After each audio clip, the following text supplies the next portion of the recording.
All right, y'all, day 32 here. Laws of success number 15 is tolerance. Now, just want to preface, when it comes to tolerance versus intolerance, mind you, this book was written over 100 years ago. And so back then, what Napoleon Hill was referring to was tolerance being open-minded and then intolerance being closed-minded.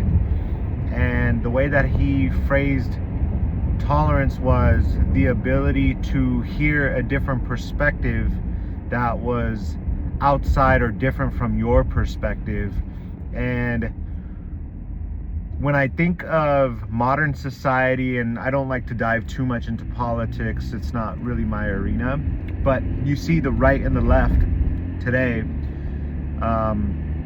they're very intolerant of one another. It doesn't seem like they can find middle ground, whereas back in the day, they used to say that people in DC, they used to argue in the cabinet or in the White House or wherever it was, and then they used to go to the pub after and just be friends, you know? So as you can see, times have drastically changed, but the ability to be tolerant is so important, especially when it comes to open-mindedness. And the way that it was phrased to me when I was younger, they said, one of my mentors said, your mind is like a parachute, and a parachute only works if it's open. And I found that saying to be very profound at the time. And it's so true. The ability to be open-minded allows you to hear a different perspective. It allows you to hear the way that someone else is viewing reality and viewing life and problems and solutions.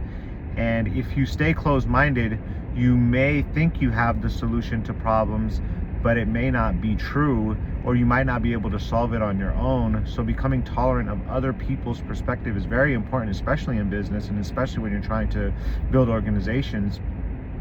You want to be able to go to the drawing board with as many perspectives to come close to reality. Once again, as I've shared in videos prior, the ability to stay tolerant and hear from those around you and listen is ultimately what allows organizations to thrive and then become successful as a result. And so that'll do it for today. Like I said, law number 15, we only got one left, but this one was tolerance. All right, take care, you guys. We'll see you on the next one.